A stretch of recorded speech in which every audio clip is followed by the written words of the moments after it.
دو رائے نہیں ہو سکتی. ہم نہیں مسلمان ہونے کے ناطے دنیا کا ہر مذہب کا آدمی یہ کہتا ہے کہ اسلام سچا مذہب ہے, قرآن معتبر کتاب ہے, قرآن پکی کتاب ہے, قرآن سچی کتاب ہے. کون دے رہا ہے گواہی؟ جس کے سینے میں ایمان اور اسلام نہیں ہے, جو محمد صلی اللہ علیہ وسلم کی تعلیمات سے نا آشنا ہو, وہ بھی کہتا ہے کہ قرآن مضبوط کتاب ہے. ظلم کیا ہو رہا ہے؟ ہمارے پنڈتوں نے کہا اور انہوں نے بھی یہی کہا کہ تم قرآن پڑھ نہیں سکتے, قرآن پڑھو گے تو گمراہ ہو جاؤ گے, قرآن پڑھو گے تو تم نے سمجھنے کی طاقت نہیں ہے. 15 علوم حاصل کرنے پڑتے ہیں قرآن کو سمجھنے کے لیے. آؤ اس مسئلے کا حل سب سے پہلے قرآن سے ہی پوچھ کے دیکھتے ہیں. یہ تمہیدی کلمات ذرا ذہن میں بٹھانا, انشاءاللہ آگے کی باتیں سمجھ میں بھی آئے گی. آؤ قرآن سے پوچھ کے دیکھتے ہیں کہ قرآن کیا میں تجھے سمجھ سکتا ہوں یا نہیں سمجھ سکتا ہوں. قرآن نے جواب دے دیا کھل کر. 2 مقامات ایسے ہیں جہاں ڈنکے کی چوٹ پر قرآن نے کہا. سب سے پہلے سورہ فاتحہ ختم ہوتی ہے, جہاں سے سورۃ البقرہ شروع ہوتی ہے. قرآن نے اپنا تعارف دیا سب سے پہلے. تم پڑھتے نہیں نا, اصل میں تمہارا بھی حال وہی بازو والوں کے جیسا ہو گیا کہ قرآن چھونا نہیں, قرآن پڑھنا نہیں. رمضان میں بھی قرآن نہیں پڑھنا, آنا تراویح میں سننا, گھر کو چلے جانا, جو سنا دیا سنا دیا. نہ عام زندگی میں کوئی قرآن ہے, نہ جمعے کے دن سورہ کہف پڑھنا ہے. وہی تجارت, وہی کاروبار, اپنی مرضی کی زندگی, تباہی, وہی تباہ میں اور آپ ہو رہے ہیں. قرآن نے کیا کہا؟ بسم اللہ الرحمن الرحیم, الف لام میم, ذالک الکتاب لا ریب فیہ ھدی للمتقین. یہ نعرہ دنیا کی کوئی کتاب نہیں دے سکتی. یہ بات دنیا کی کوئی مذہب, کوئی کتاب ثابت نہیں کر سکتی. حالانکہ توریت, زبور اور انجیل بھی آسمانی ہے, یہ دعویٰ وہ کتابیں بھی نہیں کر سکتی. جو قرآن نے اس امت کو سکھایا, لوگوں کو سکھایا, انسانیت کو سکھایا. قرآن کہتا ہے کہ الف لام میم یہ حروف مقطعات ہیں, اس کا علم اللہ کے پاس ہے یا کوئی اور مطلب ہو. ذالک الکتاب لا ریب فیہ ھدی للمتقین. چیلنج ہے, آپ بھی کرو, ہم نے کیا ہے, آپ بھی کرو, پورے مسلمان کرو. انشاءاللہ جیت اسلام کی ہوگی, جیت قرآن کی ہوگی, جیت نبی کے پیغام کی ہوگی, جیت اللہ کے اسلام کی ہوگی انشاءاللہ تعالی. تم جواب دینے سے خاسر, چبوتروں پر بیٹھ کر چھیمو گئیاں, جو ہے نا سوشل میڈیا کے تم دیوانے, تم کو کیا مطلب کیا چل رہا ہے, تم کو کیا مطلب کہ اس وقت میں کیا کاروائیاں تمہارے خلاف ہو رہی ہے, تم اندازہ نہیں لگا سکتے اس کا. قرآن نے کہا میں وہ کتاب ہوں, کان کھول کر سن لینا, چیلنج بن جانا پوری دنیا کے لیے, یاد رکھو. قرآن نے کہا میں وہ کتاب ہوں جس میں ذرہ ذرہ ذرہ برابر کی کوئی غلطی, کمی, کجی نہیں ہے. پاک کتاب ہوں اور ہدایت کا راستہ اسے بتلاتی ہوں جو اللہ سے ڈرنے والا ہے. اللہ اکبر, کیا جواب دیا قرآن نے. اور ہمارا مولوی کہتا ہے کہ تم سمجھ نہیں سکتے, تم پڑھ نہیں سکتے, قرآن تک جانے نہیں دیتے. ایک کیا بتاؤں اس کے بارے میں, تو اس کا اس ممبر سے نام لینا بھی گوارا نہیں ہے, آپ سمجھ جانا اس بات کو. جو ان پڑھوں کو بٹھا کر سامنے لطیفے سناتا ہے اسلام کے نام پر, کبھی اس نے قرآن پڑھنے کی تلقین نہیں کی لوگوں کو. ہم کہتے ہیں تم قرآن پڑھو سدھر جاؤ گے انشاءاللہ. پھر مولوی نے کہا تم پڑھ نہیں سکتے, سمجھ نہیں سکتے, تم گمراہ ہوتے ہو. تو ہم نے قرآن کھول دیا اور قرآن سے پوچھنے لگے کہ قرآن تو اللہ کا کلام ہے, کلام اللہ ہے, ہدایت کا راستہ بتلانے والی کتاب ہے, کیا اس مولوی کا منہ توڑ جواب میں دے سکتا ہوں یا نہیں؟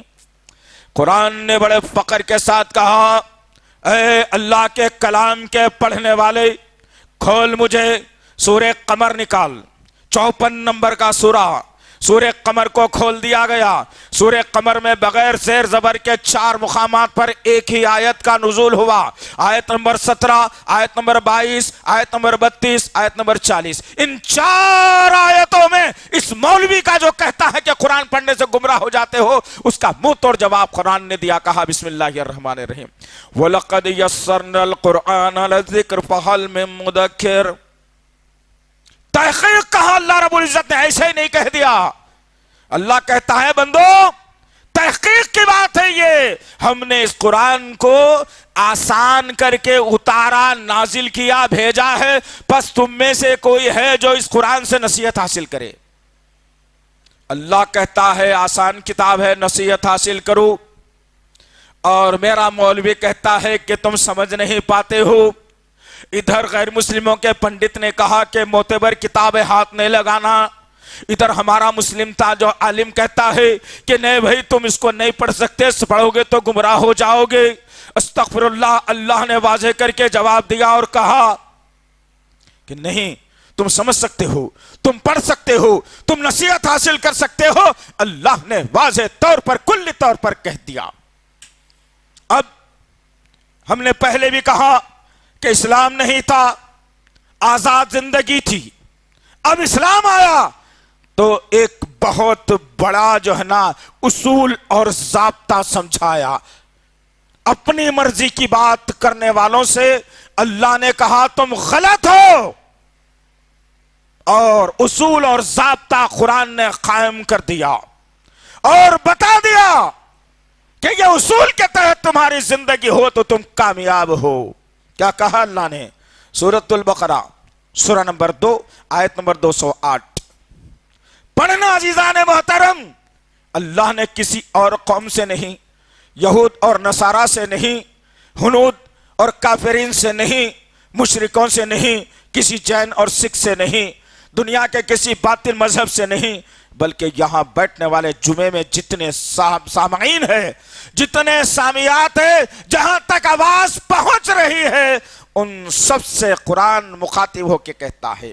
اللہ قرآن نے کیا کہہ دیا پہلے؟ ذالک الکتاب لا ریب فیہ ھدی للمتقین. ادھر قرآن کہتا ہے یا ایھا الذین آمنوا ادخلوا فی السلم کافہ ولا تتبعوا خطوات الشیطان انہ لکم عدو مبین. واضح کر دی گئی بات، سمجھا دیا گیا. تم قرآن پڑھتے نہیں تو اس کا مطلب تمہیں کیا معلوم ہوگا؟ اس کا مطلب کبھی سنا ہے؟ کبھی قرآن میں یہ پڑھنے کی ضرورت اور کوشش کی ہے؟ کبھی 30 دن کا مہینہ آیا قرآن سے جڑا ہوا رمضان کا، تب بھی نہیں سیکھا ہم نے کچھ. چلا گیا 5-6 مہینے ہو گئے، آج تک پھر قرآن ہم نے نہیں کھولا. نہ قرآن پڑھنے کی ضرورت کی، نہ قرآن سے سمجھنے کی ضرورت کی. اس آیت میں اللہ وحدہ لا شریک لہ پکار رہا ہے، آواز دے رہا ہے. مفسرین اور محدثین نے یا ایھا الذین آمنو پر بہترین جملوں کو لکھا، کہا کہ اللہ رب العزت ان تمام ایمان والوں کو آواز دے رہا ہے.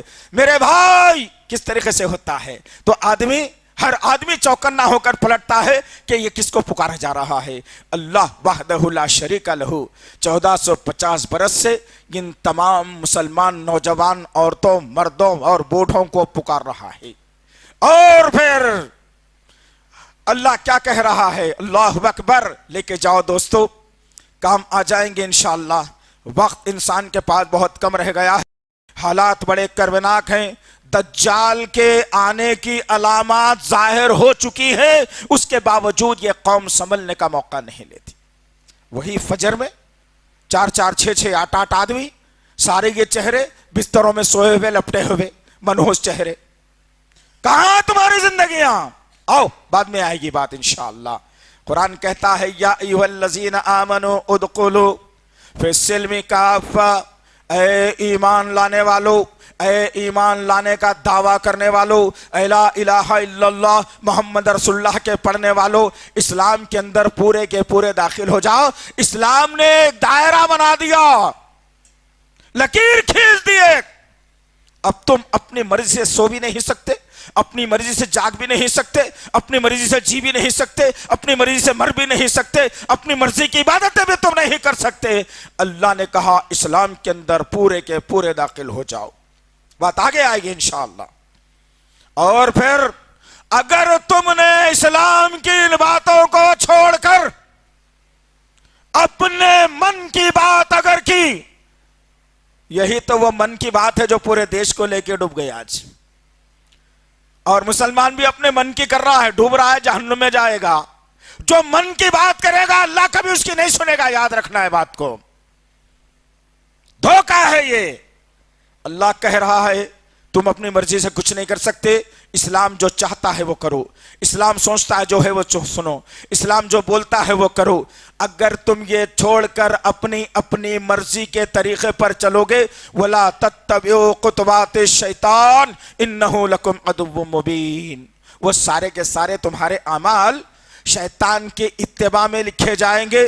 تم اللہ اور اس کے رسول کی اتباع نہیں کر رہے ہو، تم شیطان کی اتباع کر رہے ہو، اور وہ تمہارا کھلا ہوا دشمن ہے۔ بات پتہ چل گئی؟ اپنی مرضی سے نہیں جی سکتا انسان، اپنی مرضی سے مر نہیں سکتا انسان۔ اللہ وحدہ لا شریک لہ نے اپنی کبریائی کو بیان کرنے کے لیے ایک چھوٹی مثال بیان کی۔ تم قرآن پڑھو، ساری چیزیں ملے گی انشاءاللہ۔ اپنی مرضی چھوڑ دو گے، تم آ جاؤ گے اللہ کے راستے کی طرف، اور دیکھو گے کہ اللہ یہ چاہتا میں یہ کروں گا، اللہ یہ بولنا چاہتا میں یہی بولوں گا، اللہ اب اٹھانا چاہتا ہے میں ابھی اٹھوں گا، اللہ اتنا کھانے کو کہتا ہے میں اتنا ہی کہوں گا، رسول اللہ ایسا مسکراتے تھے میں ایسے ہی مسکراؤں گا، رسول اللہ ایسا کماتے تھے میں اتنا ہی کماؤں گا، رسول اللہ ایسی تجارت کرتے تھے میں بھی ایسے ہی کروں گا، رسول اللہ لوگوں سے ایسا ملتے تھے میں وہی کروں گا، لا الہ الا اللہ محمد رسول اللہ۔ اب اسلام نے قرار دے دیا، طریقہ بھی بتا دیا، اصول سمجھا دیے، ضوابط بتا دیے۔ اب ذرا ٹھنڈے دل سے جواب مجھے مت دیجئے، رب ہر ایک کے دل کا حال جاننے والا ہے۔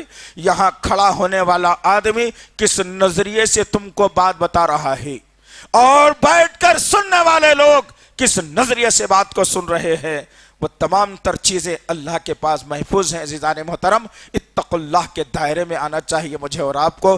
اللہ نے انسانوں کو سمجھانے، ڈرانے، بتانے کے خاطر ایک چھوٹی مثال بیان کی اور کہا لوگو تم تو بڑی بڑی باتیں جاننا چاہتے ہو نا، لیکن یاد رکھنا کسی درخت کے اوپر سوکھی ڈالی پر جو سوکھے پتے آ جاتے ہیں، وہ ڈالی کا پتا بھی اپنے رب کی مرضی کے بغیر نیچے نہیں گرتا۔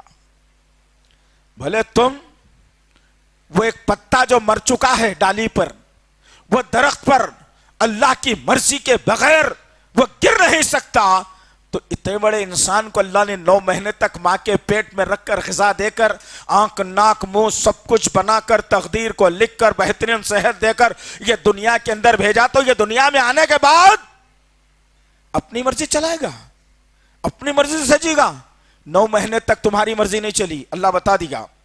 9 مہینے تک تمہارا پیٹ اللہ کی مرضی سے بھرا، 9 مہینے میں اللہ تعالیٰ نے تمہارے ہاتھ پاؤں کو اپنی مرضی کے مطابق نہیں بنائے، اللہ تعالیٰ نے تمہارے سر اور دماغ اور کان اور آنکھ ناک کو نہیں بنایا، تمہاری تقدیر کو اللہ نے تمہاری مرضی کے مطابق نہیں لکھا۔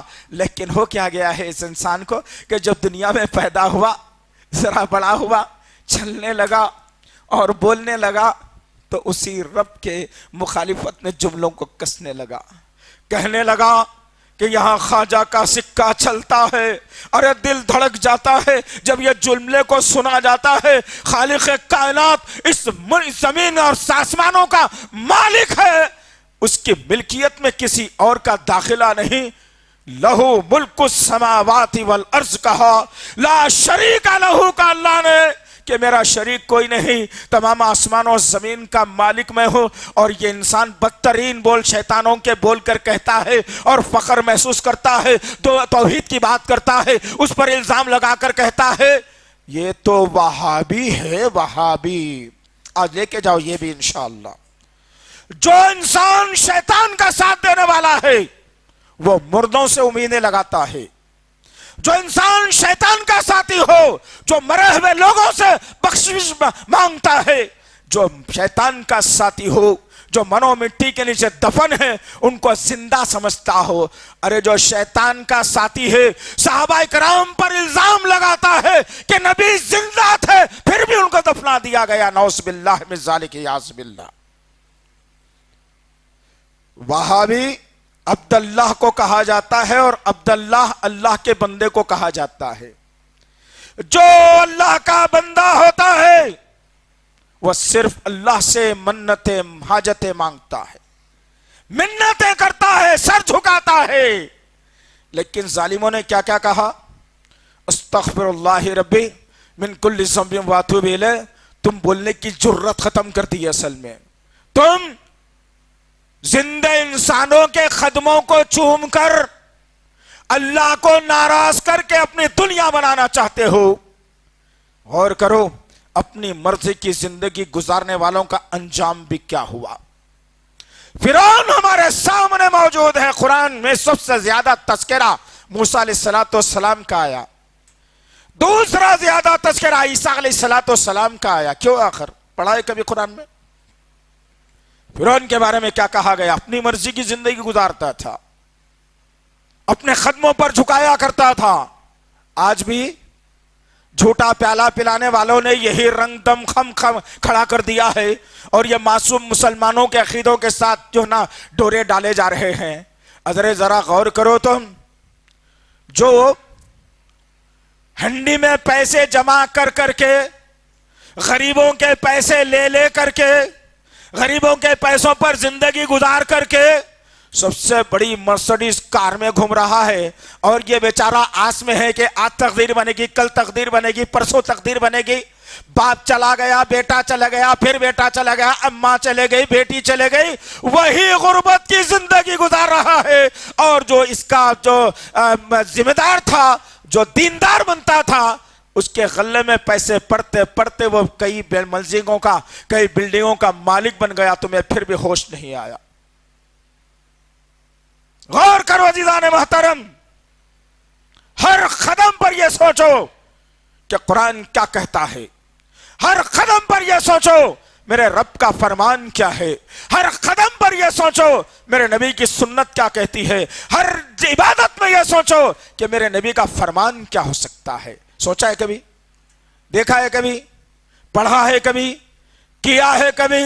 نہیں. عزیزان محترم, آؤ ذرا بات کو تھوڑا آگے بڑھا کر دیکھتے ہیں. اس کے بعد پھر آج کے کچھ حالات بھی آپ کے سامنے ضرور رکھیں گے انشاءاللہ, تاکہ یہ امت بچ جائے. اگر ان زیادہ لوگوں میں سے 2-4 آدمی بھی اگر صحیح العقیدہ بن جاتے ہیں الحمدللہ, تو آپ کی بھی مغفرت ہے, آپ کے اس بھائی کی بھی مغفرت ہے الحمدللہ. بدلنا ضروری ہے عزیزان محترم, اپنی زندگی کو قرآن کے مطابق لانا ضروری ہے. آؤ وہ صحابہ کرام جنہوں نے برسا برس تک توحید نہیں جانی تھی, وہ صحابہ کرام جو ایمان سے پہلے گمراہیوں کے دلدل میں تھے, لیکن جب ایمان لے آئے, ایمان کی آغوش میں پناہ لی, جب ایماندار وہ بن گئے, تو نبی کے ایک اشارے پر مال نہیں اپنی جان کے نذرانے دینے والے بن گئے. یہ ہے محبت نبی سے. اب ہجرت ہوئی, ہر صحابی سوچنے لگا میری طاقت کے مطابق ہجرت کروں گا. ہر صحابی سوچ رہا ہے کہ کیسے ہجرت کی جائے. ابوبکر کے ہجرت کی بھی کیا کہنے, نبی کے ساتھ ہو جاتی ہے. عمر بن خطاب کی ہجرت کے کیا کہنے, سورج آب و تاب کے ساتھ چمک رہا ہے. ساری عرب کی جو ہے نا آبادی کو چیلنج کر کے کہا, عمر ہجرت کر کے نبی کے پاس جا رہا ہے, یہ پورے عرب کے علاقے کو چیلنج کر رہا ہوں, میری اونٹنی کی مہار روک کر کے تو بتا دے. سبحان اللہ وحمدہ. عزیزان محترم, یہ تھی محبت, حقیقی محبت, جو نبی کے حکم کے مطابق زندگی گزر رہی تھی. وقت گزرا, حالات بدلے. اب جب مدینے میں پڑاؤ ڈالا, وقت چلتا رہا, گزرتا رہا. سن 6 ہجری میں, 2 ہجری میں بدر ہوئی, سن 6 ہجری میں پھر ایک جنگ ہوتی ہے, جنگ احد کے نام سے. آج بھی وہ میدان گواہی دے رہا ہے. وہ میرے صحابہ کی شان آب و تاب بیان کر رہا ہے. وہ میرے صحابہ کے شہید ہونے کے انداز کو وہ میدان آج بھی چلا چلا کر کہہ رہا ہے, اللہ اکبر. غور کرو عزیزان محترم, میری آپ کی زندگیاں 24 گھنٹے میں ہم کتنی غلطیاں کر رہے ہیں اس کا اندازہ نہیں ہے مجھے اور آپ کو. کتنی سنتوں کا مذاق بنا رہے ہیں اس کا اندازہ نہیں ہے مجھے اور آپ کو. میں اور آپ کتنے نبی کے مخالف چل رہے ہیں اس کا اندازہ ہم نہیں کر رہے ہیں, اس لیے کہ ہم دنیا کو دیکھ رہے ہیں، اس کا بیٹا اتنا پڑھ لیا، میرا بیٹا بھی اتنا ہونا ہے، اس کے بیٹی کو داماد باہر کا ملا، مجھے بھی ملنا ہے، اس کا گھر 4 منزلہ ہو گیا، میرا بھی 4 منزل ہونا ہے، اس نے 4 گاڑیاں خرید لی، مجھے بھی 4 گاڑیاں ہونا ہے، اس کے پاس بھی بیوی کے پاس سونا ہے، میرے پاس بھی سونا، پوری زندگی مسلمان کی تباہ کن ہو کر کرے گی۔ کوئی یہ نہیں سوچ رہا ہے کہ محلے میں غریب کتنے ہیں، صبح کی ایک ڈائری بنا کر ہر مہینہ ان کو ہمارے تنخواہ میں سے، اپنے اناج میں سے، اپنے پیسوں میں سے نکال کر اتنی مدد کریں گے۔ کوئی سوچتا ہے میرا گھر اچھا، میرے بیٹے کو تکلیف نہیں، ٹفن میں اچھا کھانا ہونا چاہیے، اس کی فیس پابندی سے بن جانی چاہیے، خواہ وہ اسلام کے خلاف ہی کیوں نہ جاتا ہو، خواہ اسے وندے ماترم کیوں نہیں پڑھایا جاتا ہو، خواہ اسے کسی مورتی کی پوجا نہیں کیوں کرائی جاتی ہو، تعلیم اچھی ہو رہی ہے نا، تعلیم اچھی ہے اس اسکول کی، بھلے ہی 5 کے بجائے 8,000 لے جائے، میں دینے کے لیے تیار ہوں، اسلام بکتا ہے بک جائے مجھے نہیں معلوم، یہ حالات ہمارے ہیں۔ لیکن آؤ ذرا اس ایک چھوٹے نقطے پر غور کرو، صحابہ کرام کبھی بھی نبی کے خلاف نہیں گئے۔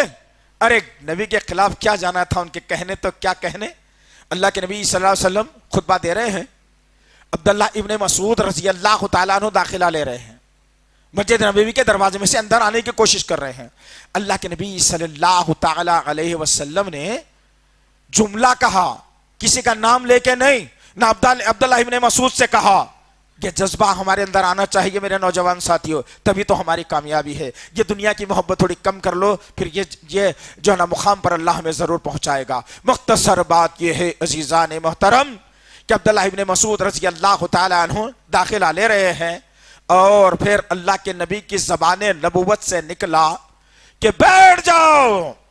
عبداللہ بن مسعود رضی اللہ تعالیٰ عنہ کا قدم ایک دروازے کے اندر، ایک دروازے کے باہر، عبداللہ بن مسعود وہیں پر رستے میں بیٹھ گئے، لوگ آ رہے ہیں جا رہے ہیں، تکلیف ہو رہی ہے، اللہ کے نبی بار بار دیکھ رہے ہیں ماجرا کیا ہے، ابن مسعود یہاں کیوں بیٹھ گیا، راستے کا حق ادا نہیں کرتا، کیا ماجرا ہے۔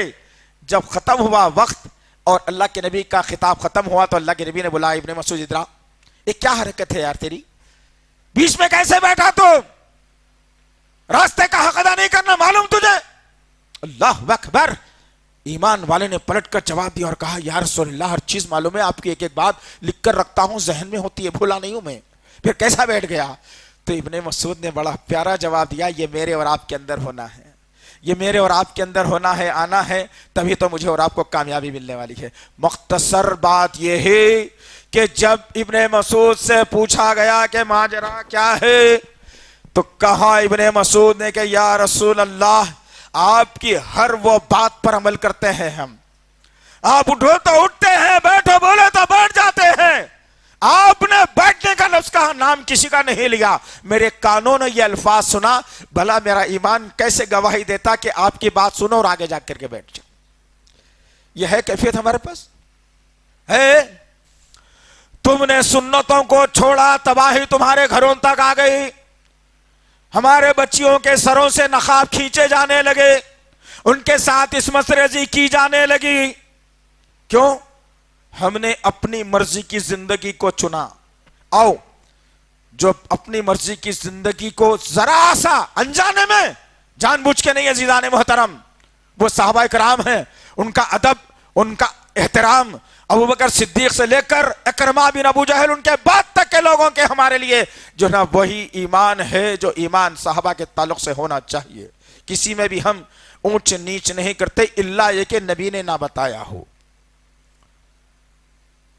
میدان احد خالد بن ولید اسلام ابھی قبول نہیں کر چکے تھے، دشمنوں کی فوج کے طرف سے آئے تھے، اللہ کے نبی صلی اللہ علیہ وسلم میدان میں پہنچے اور جائزہ لیا، ایک پہاڑ نظر آیا، آج بھی موجود ہے وہ پہاڑ، کبھی گئے تو چڑھ جانا اس کے اوپر، وہ پہاڑ کے اوپر بتایا، 50 صحابہ کرام سے کہا جو تیر اندازی میں ماہر تھے، ان سے کہا یا ٹھہرنا، جنگ جیتی گئی ہو یا ہاری گئی ہو، دونوں صورتوں میں میرا جب تک کہ اشارہ نہیں ہوتا، بات غور سے سننا ذرا، صحابہ کی جماعت ہے جن کو اللہ نے رضی اللہ عنہ کے رضی عنہ کے جو ہے نا عنوان سے نوازا ہے، وہ صحابہ کرام کی جماعت کھڑی ہوئی ہے۔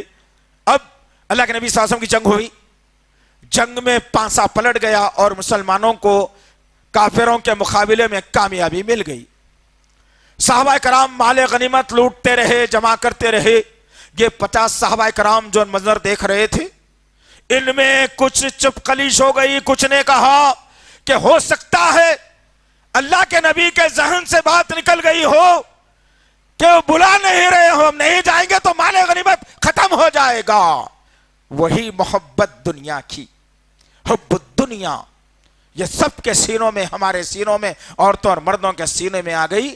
موت سے ڈر لگنے لگا ہمیں، اور مردار قوم مسلمانوں کو ڈرانے پر آمادہ ہو گئی۔ غرض کہنے کا مقصد یہ ہے عزیزان محترم، صحابہ کرام کے درمیان میں آپس میں کچھ بات ہو گئی، کچھ نے کہا نہیں نہیں ہم جاتے ہیں، کچھ نے کہا ہم نہیں آئیں گے۔ 25 صحابہ کرام اتر گئے، 25 صحابہ کرام کھڑے ہو گئے۔ جب وہاں سے تعداد کم ہوئی، خالد بن ولید نے 25 صحابہ کرام کو شہید کر کے پھر سے مسلمانوں پہ حملہ کر کے نقصان پہنچا دیا۔ تو پتہ یہ چلا کہ جان بوجھ کر نہیں بابا، جان بوجھ کر نہیں، انجانے میں بھی نبی کی ایک سنت پر عمل نہیں کیا جاتا، اتنا بڑا نقصان ہوتا ہے۔ اللہ کے نبی صلی اللہ علیہ وسلم کے دندان مبارک شہید ہوئے، 70 صحابہ کرام جام شہادت نوش فرما گئے۔ نبی کریم صلی اللہ علیہ وسلم کے جب داڑوں کے اندر، دانتوں کے اندر وہ کڑی لوہے کی دھس گئی، نکالنے میں 4 دانت میرے نبی کے شہید ہو گئے۔ اللہ اکبر۔ 2 گھنٹے تک نبی کریم صلی اللہ علیہ وسلم بے ہوشی کی حالت میں پڑے رہے۔ دشمن کو موقع مل گیا کہ ان کے سردار کی ہلاکت ہو گئی ہے۔ ایک سنت جو اپنی مرضی سے فیصلہ لیا صحابہ کرام نے، اللہ نے آسمان سے کہا کہ نہیں، نبی کے حکم کے خلاف فیصلہ ہے تمہارا، ہم تمہارے ساتھ راضی ضرور ہیں، تم ہم سے راضی ضرور ہے، مگر میرے نبی کے خلاف بات ہوگی تو ہم کسی کو بھی نہیں بخشیں گے۔ بتا دیا اللہ نے۔ اب ذرا آؤ، اپنی مرضی کی زندگی کہاں کہاں گزارتے ہیں بھائی۔ ہر جمعے کو اپنی مرضی سے داڑھی بناتے ہیں، اپنی مرضی سے پینچوں کو ٹخنے کے نیچے لاتے ہیں، اپنی مرضی سے گانے سنتے ہیں، اپنی مرضی سے گالیاں دیتے ہیں، اپنی مرضی سے سوتے ہیں، اپنی مرضی سے جاگتے ہیں۔ بھلے ہی فجر میں مؤذن پکارے الصلاۃ خیر من النوم، میں اپنی مرضی کا مالک ہوں، جب اٹھنا چاہوں اٹھوں گا، میں فجر میں تو نہیں اٹھ سکتا، مجھے سرکاری نوکری بھی ہے، مجھے کالج کو جانا بھی ہے، مجھے کمانا بھی ہے، مجھے مال بھی ہونا ہے، میں دیر سے اگر جلدی اٹھ جاؤں گا تو نیند ستائے گی، میں اپنی مرضی کا مالک ہوں۔ استغفر اللہ ربی من کل ذنب واتوب الیہ۔ ہم نے کہاں کہاں پر اپنی مرضی چلائی، اور کہاں خطرناک، جب یہ نسل جب خراب ہوئی تو اس کی بنیادی وجہات میں سے ایک یہ ہے کہ ایک انسان کے پاس لڑکی تھی جوان، اس کے پاس رشتہ آیا کہ مسجد کا امام ہے، حافظ قرآن ہے، دین کا دائی ہے، عالم کا سرٹیفکیٹ ہے، نمازیں پڑھاتا ہے، دین کا کام کرتا ہے، چہرے پہ نبی کی داڑھی ہے، پینچوں کو ٹخنوں کے اونچا رکھتا ہے، ہر نماز کے اندر مسجد میں شامل ہوتا ہے۔ تمہاری لڑکی سے کیا رشتہ کرو گے؟ تو اس ماں باپ نے کہا کہ ہائے میاں، کیا رشتہ لائے ہو، یہ کمائے گا کیا، کھجائے گا کیا، اس کی تنخواہ کتنی، یا کیا کمائے گا، بھلا ہی نماز پڑھا کہ ہماری بچی کو خوش رکھ سکے گا، یہ ممکنات میں سے نہیں ہے، ہم نہیں کر سکتے۔ اب جب کہ اس کے پاس ایک رشتہ آیا، بھائی بچہ جو ہے آسٹریلیا کا ہے، امریکہ کا ہے، جاپان کا ہے، چائنا کا ہے، رہتا تو ہندوستان کا ہے، لیکن کماتا لاکھوں میں ہے، بہت زیادہ کماتے ہیں، نماز پڑھنے اسے نہیں آتا، اتنا ہی آسان ہے نا۔ اب کیا ہے، کمپنی انٹرنیشنل ہے، داڑھی رکھنے کی پرمیشن نہیں دیتی، اس کی داڑھی نکلوا دی جاتی ہے۔ اب معاملہ یہ ہے کہ حالات چل رہے ہیں نا، اب کپڑوں کو اونچا تو نہیں رکھ سکتے، لوگ ہنسی مذاق بنائیں گے، لہٰذا مجھے کچھ بھی نہیں آتا، لیکن مال بہت ہے بھیا، بڑی بلڈنگ ہے، کار بھی ہے، بینک بیلنس بھی ہے، روز باہر کا کھانا بھی ہے، تمام بھی ہے، گھر میں دین نہیں ہے، پر اتنا ہی چھنا خالی آ جائیں گا، ان کی اولاد پیدا ہوئی تو انہیں سکھا لیتے۔ استغفر اللہ ربی، ایسوں کے ساتھ نکاح کر دیا گیا، آنے والی نسلیں آج کی نسل کے جیسے نکلی، ماں باپ بے دین، اولاد بھی بے دین، ماں باپ اگر دیندار تو اولاد بھی دیندار، ماں باپ کو قرآن پڑھنے نہیں آیا، اولاد کو بھی نہیں آیا۔ آج معاملہ تو یہ ہو گیا عزیزان محترم کہ بے دینی کو ہم نے پھیلا کر کے رکھ دیا، اور جہاں دیندار ماں باپ ہوتے ہیں ان کے بھی کیا کہنے۔ عمر بن خطاب رضی اللہ تعالی عنہ کا دور خلافت ہے، بات لے کے جانا غور سے، عمر بن خطاب رضی اللہ تعالی عنہ کا دور خلافت ہے، یہ آج کے جیسے ذمہ داروں کا نہیں کہ قوم کا لے لے کے کروڑپتی بن گئے اور قوم بھکاری کی بھکاری رہ گئی. کس کے پیٹ میں درد ہے, کس کے ہاں بیمار ہے, کس کے پاس کھانا نہیں ہے, کس کو کھانا ہونا ہے, آج کے ذمہ داروں کو تو کچھ بھی نہیں معلوم ہے. نہ سیاسی ذمہ داروں کو معلوم, نہ مذہبی ذمہ داروں کو معلوم. مذہبی ذمہ دار بھی دو پٹی پہ آ کے عہدے پہ بیٹھتا, چند سال کے بعد میں لکھپتی بن جاتا, پتہ نہیں کہاں سے آ رہا پیسہ. یہ عجیب سا فلسفہ ہے. لیکن عمر بن خطاب نے دستور سکھایا اور بتایا رات کے اندھیرے میں. اللہ اکبر, دعا کرو کہ ایسے ذمہ داران ہمارے بھی ہو جائیں, دعا کرنا چاہیے ہم لوگ. عمر بن خطاب رضی اللہ عنہ کا دستور تھا کہ دین تمام خلافت کے امور کو انجام دیتے. رات کا اندھیرا سائیں سائیں کا چھا جاتا, ساری انسانیت سو جاتی. اب عمر بن خطاب رضی اللہ تعالی عنہ دورے پہ نکل رہے ہیں اپنی رعایا کی خبر لینے. کون ملے گا, کون ملے گا؟ لیکن درد اصل ملتا ہے تو رات کے اندھیرے میں ملتا ہے. گھروں کی سسکیاں ملتی ہیں تو رات کے اندھیرے میں ملتی ہیں. بھوک کی آوازیں ملتی ہیں تو رات کے اندھیرے میں ملتی ہے. بیمار کی چیخیں ملتی ہیں تو رات کے اندھیرے میں ملتی ہے. عمر بن خطاب نکل کر کے جا رہے ہیں. لوگ جانتے نہیں رات کے اندھیرے میں کیوں نکلے گا خلیفہ.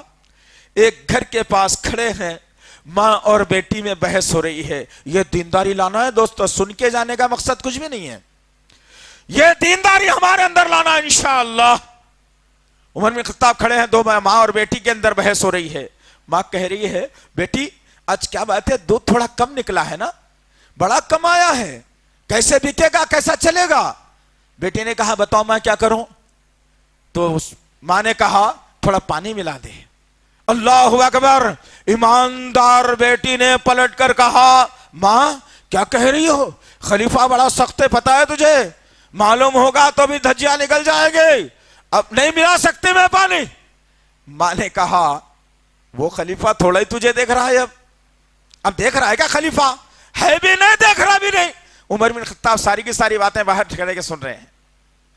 بیٹی نے کہا ایماندار ہو تو اور یہ حال ہوتا ہے, ان کی کوکھ سے پیدا ہونے والی اولاد بھی دیندار ہوتی ہے. میری ماں بہنوں تم ایسے اصول و ضوابط والی بن جاؤ, لے کے جاؤ اس واقعے کو. آج ماں نے کہا خلیفہ نہیں دیکھ رہا ہے, بیٹی نے کہا خلیفہ تو نہیں دیکھ سکتا, تمہارا اور ہمارا اور خلیفہ کا رب تو دیکھ رہا ہے. اے دھوکہ دے کے زمینیں بیچنے والوں, اے لون دلاتے بلکہ پیسے کھا جانے والوں, اے غریب و مسکنوں کے فوٹواں بتا کر لون لے لینے والوں, سود کو حرام تا حلال کرنے والوں, دھوکہ دے کے تجارت کرنے والوں, کان کھول کے سن لینا. میرے رب کا فرمان ہے جو حرام کا کمائے گا وہ جسم, وہ کپڑا, وہ ہاتھ, وہ روح جنت میں نہیں جا سکتی جو حرام سے چلتی ہے. رشوتیں لے لے کر زندگی گزارو, سود لے لے کر کے 10,000 کی کاپی بنا لو, 100 دن تک جو ہے نا 100 روپے بنتے رہو. استغفر اللہ رب لا حول ولا قوت الا باللہ. آج تو ہم نے کئی درگتیں بنا دی, میں اس طرف جانا نہیں چاہ رہا ہوں بھی پھر کسی موقع پر. مختصر بات یہ, جب بیٹی کی بات عمر بن خطاب نے سنی تو دستک دی دروازے کے اوپر. کون آیا ہے بھائی؟ خلیفہ آیا ہے وقت کا. دروازہ کھولا گیا, عمر بن خطاب داخلہ لیے, منہ پہ ڈھاٹا باندھے ہوئے ہیں. دونوں ماں بیٹی نے کہا آپ کون بھائی, ایسا کیسا آ جا سکتے آپ بغیر محرموں کے سامنے؟ عمر بن خطاب نے اپنا ڈھاٹا کھول کر کے کہا جس خلیفہ سے تم ڈر رہے تھے نا وہی خلیفہ میں ہوں. دونوں ماں اور بیٹی کے پیر کے نیچے سے زمین نکل گئی کہ ہائے خلیفہ نے ساری باتیں سن لی, اب صبح کو ہم کو سزا ہونے والی ہے, ماں کو سزا ہوگی, بیٹی بری ہو جائے گی. عمر بن خطاب نے ایسا نہیں کیا, کہا بیٹی تم نے جو فیصلہ کیا ہے کہ رب دیکھ رہا ہے, خلیفہ تو نہیں دیکھ سکتا, بے شک میں نہیں دیکھ سکتا, اللہ ضرور دیکھ رہا ہے. اے بیٹی میں ایک فرمان جاری کرنے والا ہوں, جا کر کے اپنے گھر اسے قبول کر لینا. ماں اور بیٹی میں تذبذب ہو گیا, معاملہ کیا ہونے والا ہے. عمر بن خطاب اپنے گھر کو پہنچتے ہیں اور ماں اور بیٹی کے پاس سے خاصد کو بھیج کر کہتے ہیں اے بوڑھی ماں, اے غریب ماں, تو یہ نہیں سمجھنا کہ میں ایک تمنگر ہوں, میں ایک خلیفہ ہوں, یا میں بڑا آدمی ہوں, نہیں سمجھنا. آج میں نے تیری دینداری اور تیری بیٹی کی بھی دینداری دونوں کی دیکھی ہے. ایسی دیندار بیٹی سے میں اپنے بیٹے کا نکاح کرنا چاہتا ہوں. کون ہے بھائی؟ تم بھی دیکھ رہے ہو تو سالے باہر رہنا, سسرے کی کمائی اچھی رہنا, ذرا مالدار رہنا، ذرا غریب ہو گئے تو کبھی سسرال سے مدد بھی آ جاتی. تم تو یہ سوچ رہے ہو تم کو مرد بنایا تھا، تم زنخے بن گئے، اپنی مرضی سے جینے والے بن گئے. جب اپنی مرضی سے جینے والے بن گئے تو عورتوں کا غلام بنا دیا مردوں کو اللہ نے. ایک اگر فون زردار گرجدار آ گیا سمجھو ہوم منسٹر کا گھر سے، پھر سمجھنا 2 دفعہ تو ٹوائلٹ چلے جاتا آدمی. ارے آگے چھیڑ لیا رے بھائی، خواہ خواہ کی اس کو، یہ کیا ہو گیا؟ حالت تو تم نے بنا لی نا. اور یاد رکھو جب دیندار لڑکی سے اس خلیفہ کے بیٹے نے شادی کی جس عورت کے پاس، لڑکی کے پاس رہنے کے لیے چھپر بھی نہیں تھا. آج ہم کیا کر رہے ہیں بھائی؟ اپنے لیول کا ہونا ہے. ارے غریب لڑکی کو لائیں گے تو لوگ کیا بولیں گے جی؟ غریب لڑکے کو کر کے لائیں گے تو لوگ کیا بولیں گے جی؟ استغفر اللہ، تم نے اپنی مرضی کی زندگی تباہی اپنے گھر میں لا لی. اب میں جانا نہیں چاہ رہا، میرے پاس بہت واقعات ہیں ایسے جن لوگوں نے پسند کر کے 12 گھنٹے تک باہر رہنے والی کالج کی لڑکی MSc BSc میں الزام نہیں لگا رہا ہوں، حقیقت ہے، کسی کا نام بھی نہیں لے رہا ہوں میں. ہوا ہے ایسے شہر کے اندر، میرے پاس واقعات حل ہوئے ہیں اس کے. اللہ اکبر. غرض کہنے کا مقصد یہ ہے عزیزان محترم کہ اپنی مرضی کی زندگی جیو گے تو تباہی تمہارے گھروں تک ضرور آ جائے گی، اور آ بھی گئی ہے. اگر تم چاہتے ہو جنت، تم چاہتے ہو سیدھے ہاتھ میں نامہ اعمال، تم چاہتے ہو نبی سے شفاعت، تم چاہتے ہو نبی کے دست حق پرست سے کوثر کا پیالہ، تو پھر یاد رکھنا اپنی ہر زندگی کے ہر مرحلے میں نبی کی سنت کو مقدم رکھنا. اور شہر کے حالات واقعات یہ بتائے گئے کہ اعلیٰ حضرت کا فتویٰ آ گیا کہ نبی کی وفات 8 تاریخ کو ہوئی، اور نبی کی پیدائش 8 تاریخ کو ہوئی اور وفات 12 تاریخ کو ہوئی. امام اہل سنت احمد رضا خان بریلوی کے فتوے کو لوگوں نے جوتے کی نوک پہ اڑا دیا. کس کو مان رہے ہیں آپ؟ اپنی مرضی کی کر رہے ہیں آپ. ہاں انہوں ایسا 10 دن تک سجا کے جلوس نکالتے، ہم بھی نکالتے، تو انہوں بھی نکال کے جہنم میں جاتے، تم بھی نکال کے جہنم میں جاتے. تم نبی کی کہاں سن رہے؟ تم صحابہ کی کہاں سن رہے؟ تم اللہ کی کہاں سن رہے؟ اور سارے شہر کو تنگ کر کے رکھ دیا. اس بات کو بھی یاد رکھنا عزیزان محترم.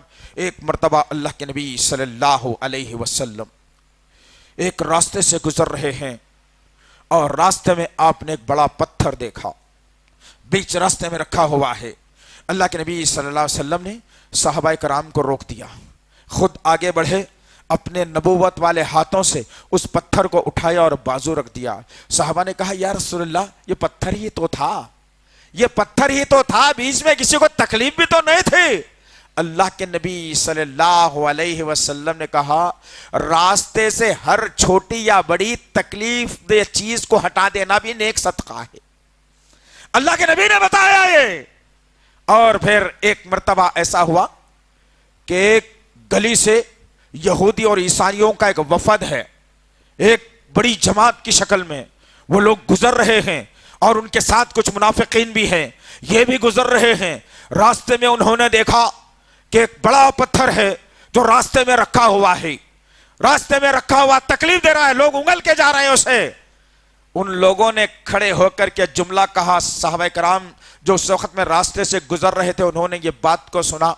ہمارے جسم پر کانٹے آ جانے چاہیے، ہمارا جسم لرز جانا چاہیے، نبی کی محبت سے سرشار ہو جانا چاہیے، اسلام کی محبت سے اپنا ہمارا سارے کے سارے الفاظ میٹھے ہو جانے چاہیے، عمل میٹھا ہو جانا چاہیے. کچھ بھی نہیں ہو رہا ہے عزیزان محترم، سب چل رہا ہے، سب چل رہا ہے. ان یہودیوں کے، عیسائیوں کو اور منافقین کے وفد نے اس بڑے پتھر کو دیکھا تو بآواز بلند ایک جملہ کہا اے ہمارے ساتھیوں ذرا رک جاؤ. تمام لوگ رک گئے. تو ان میں سے ایک آدمی کہنے لگا دیکھو یہ پتھر کتنا بڑا راستے میں رکھا ہوا ہے. تمام ساتھیوں نے کہا ہاں بڑا پتھر راستے میں رکھا ہوا ہے. ایک ساتھی نے پلٹ کر کہا میں یہ گمان کرتا ہوں، میں یہ سمجھ رہا ہوں، میں سوچ رہا ہوں کہ ہمارے سے پہلے اس گلی سے کسی مسلمان کا گزر نہیں ہوا. اگر کسی مسلمان کا گزر ہو جاتا یہ پتھر بیچ میں نہیں بلکہ بازو ہو جاتا. یہ ہماری تو شان تھی. آج ہم کیا کر رہے ہیں بھائی؟ ذرا جا کے یاقوت پورے کا جائزہ لے کے میرے کو کال کر لینا بھائی. ہم کیا کر رہے ہیں آج؟ شان بتا رہے ہیں تم، اپنی مرضی کا جینا جی رہے ہو. رسول اللہ نے تکلیف دہ چیزوں کو ہٹانے کے لیے کہا، آج تم سارے راستوں کو بند کر دیے. ہو سکتا ہے کسی کو ہارٹ اٹیک ہو جائے، ہو سکتا ہے اس گلی کے اندر کسی کو جو ہے ڈیلیوری کا وقت آ جائے، ہو سکتا ہے کسی کو کوئی اور مرض لاحق ہو جائے. کیا تمہاری اس گلی کے اندر ایمبولینس آ سکتی ہے؟ کس نبی کا جشن منا رہے ہو؟ کس نبی کا جشن منا رہے ہو؟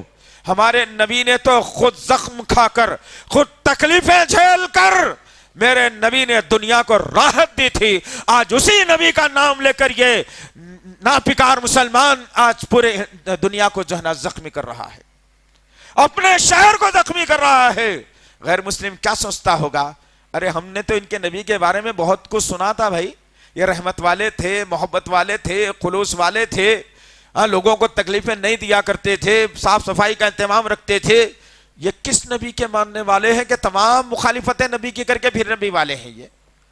اور جو نہیں کرتا اس کو کیا کہتے ہیں بھائی؟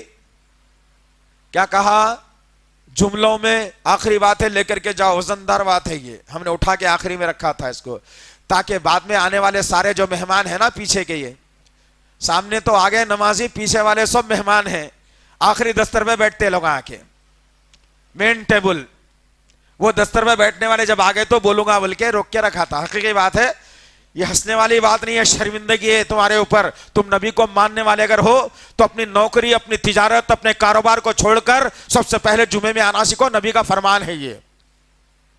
سب اپنی مرضی سے کریں گے، پھر دعائیں رب سے مانگیں گے، قبول ہو جا نہیں ہوتی، کسی کی نہیں ہو سکتی. غرض کہنے کا مقصد یہ عزیزان محترم، کیا کہا جاتا ہے،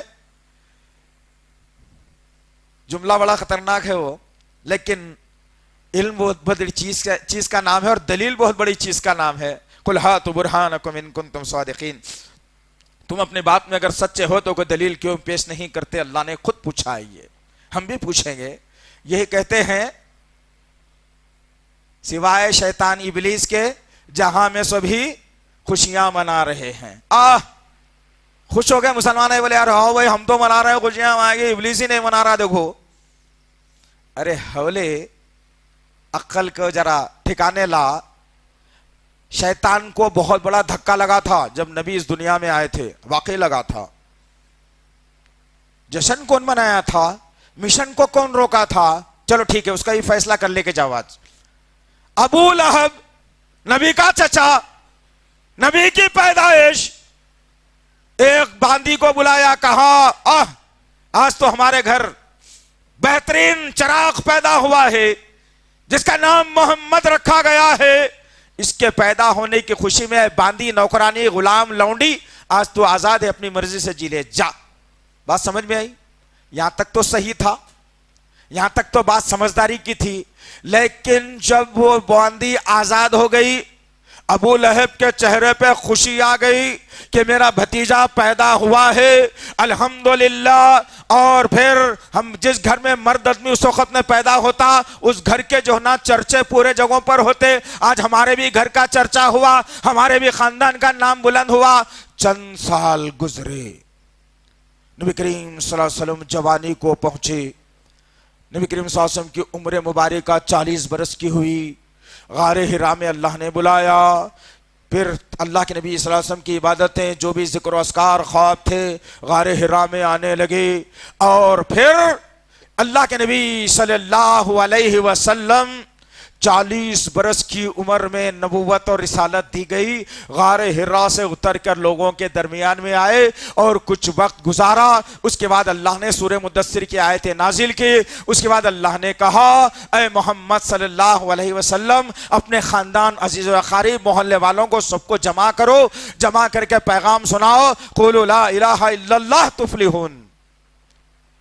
کہہ دو اے لوگو، نہیں ہے کوئی لات، منات، عزا، یغوث، نصر، کوئی نہیں، 360 بھی نہیں، ایک اللہ ہے، ایک اللہ ہے. اس کی عبادت کی طرف آ جاؤ، کامیاب ہو جاؤ گے.